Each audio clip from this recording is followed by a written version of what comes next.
طبعا قبل الحديث في مسارات الإصلاح السياسي يجب أن نعرف ما هو الإصلاح السياسي. الإصلاح السياسي عرف بأنه هي عملية تصحيح أو تعديل وضع سياسي سيء ضمن إطار الوضع السياسي القائم استنادا على مبدأ التدرج. وطبعا تاريخ المعارضة في الكويت السياسية دائما ما تنتهج أسلوب التدرج من خلال مطالباتها، سواء عن طريق الندوات، سواء عن طريق المقالات، تعمل لوبينج على بعض القوانين وتحاول أن تصلح ضمن إطار النظام العام. لذلك احنا في تاريخنا السياسي الكويت ما مرت في موضوع ثورات، لا، مطالبات إصلاحية.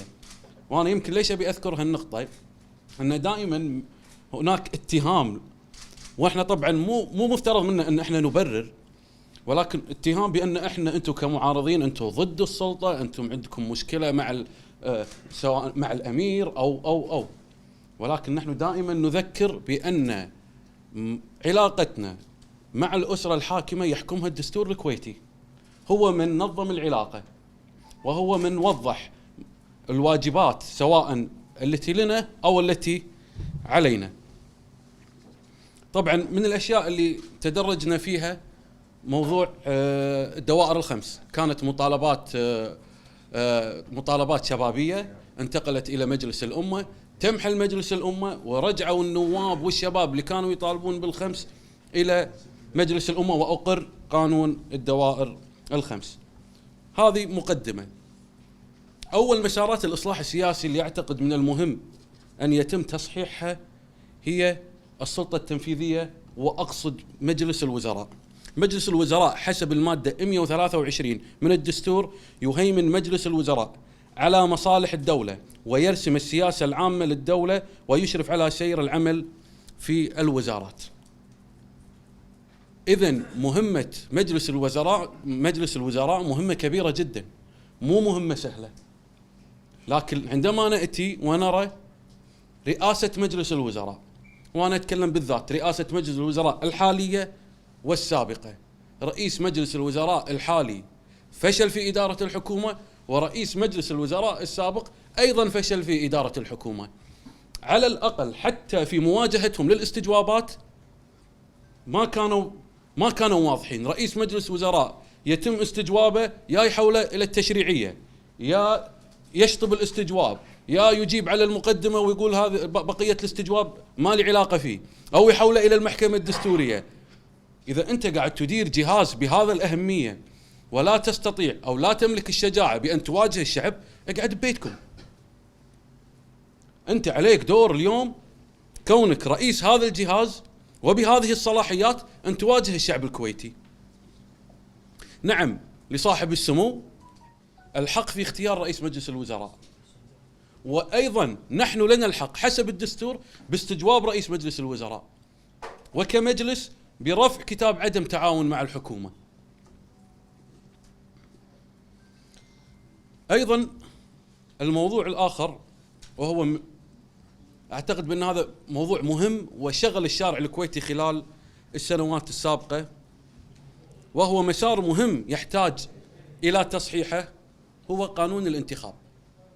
قانون الانتخاب هذا القانون الذي فتت الشعب الكويتي وقسمه أكثر مما هو مقسم. في السابق كنا نتحدث عن انتخابات قبلية فرعية، اليوم نتحدث عن انتخابات داخل أفخاذ داخل القبيلة. كنا نتحدث عن فئوية، الآن نتحدث بعض العوائل يتحدثون بأن يجب علينا أن يكون لنا مقعد داخل البرلمان.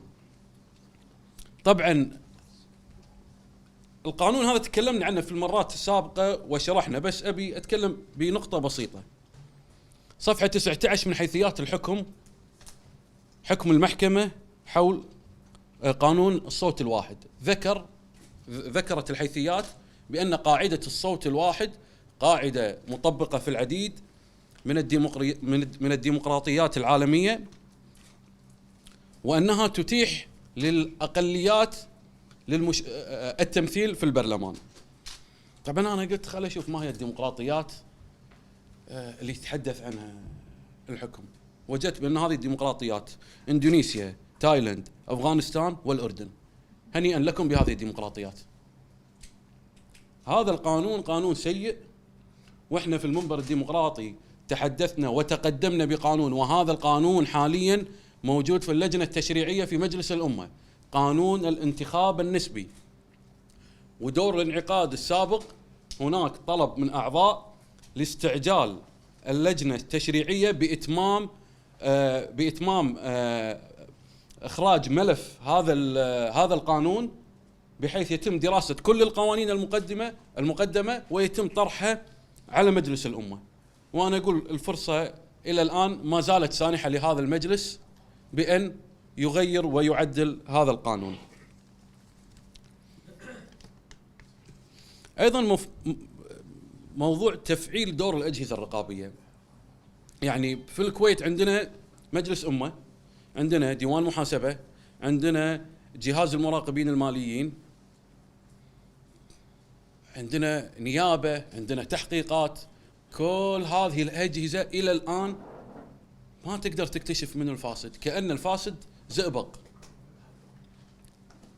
عندنا قضايا مهمة، قضايا كبيرة تصير الكل يشوفها، تبحث عن الفاسد والمتسبب ما تلقاه، كأنه اختفى. ممكن متى يعلنون عنه؟ إذا انحاش، سافر برا، قالوا لك والله كاهو موجود برا. فمن المهم تفعيل دور هذه الأجهزة. ولا ليش الدولة قاعد تصرف كل هذه الملايين دون نتيجة؟ أيضا يجب على الدولة تشجيع ثقافة القانون. للأسف يعني حتى في المدارس إذا يدرسون مبادئ دستورية، مساواة، مواطنة، احترام قانون، يتخرج الطالب من المدرسة يدخل الجامعة ينصدم بالفرعيات، ينبهر بالتكتلات الطائفية والقبلية الموجودة في الجامعة. فبالتالي كيف أنت تهيئ الشاب هذا أنه يعمل إذا هو بالجامعة استخدم الفرعية ولجأ إلى قبيلته؟ باكر يبي يتوظف وين بيروح؟ بيروح أيضا لنائب من نفس القبيلة. مو معقولة تنزل قائمة من طائفة واحدة في جامعة الكويت. هذا شيء مرفوض، وللأسف الحكومة راضية ومقتنعة، وأعتقد أنها سعيدة بهذا الشيء. حقيقة المجلس يعني أنا أشبه حاليا مسرحية مخرجها فاشل، فيها كومبارس، فيها مهرجين، ولا يخلو الموضوع من بعض الأبطال حتى يكتمل المشهد، وفي بعضهم صادقين. وإحنا كمواطنين أو كجمهور نحضر المسرحية، تدفع 20 دينار. أنا أقول مو خسارة 20 دينار إذا كانت على المسرحية في المثال الأول، لكن على الواقع بأن المسرحية تكون في مجلس الأمة، فمو إحنا اللي راح ندفع ثمنها، الجيل القادم هو من راح يدفع ثمن هذه المسرحية. فلذلك اليوم علينا دور بتصحيح هذا الوضع. أنا مو جاي أشرح ما هي طريقة التصحيح، ولكن إحنا نعلق الجرس. آخر موضوع وبي أختم فيه، والحقيقة يعني هذا الموضوع واجب علينا كسياسيين إحنا أن نذكره دائما، حتى لو كان الموضوع لخصومنا السياسيين. نعم إحنا نختلف بالأفكار، ولكن يجمعنا الوطن. الكويت هي التي تجمعنا. اليوم شيء محزن أنك أنت تكون في وطنك تطالب بالإصلاح وتقول هذا خطأ، وتقول هذا مرتشي، وتقول هذا راشي، وتنتهي الحكاية بأن أنت خارج الوطن والراشي والمرتشي قاعدين داخل قبة البرلمان. هذه رسالة للحكومة. إيش قاعد تقول لنا؟ صير فاسد، صير منافق، ولائك مو للدستور، ولائك للسلطة، لأن إذا أنت كنت موالي لنا راح تمشي أمورك مهما أخطأت. فاليوم واجبنا أن احنا نستذكر النواب السابقين والشباب الموجودين خارج الكويت، ونتمنى حل هذا الموضوع وحسمه والانتهاء منه. وشكرا على استماعكم.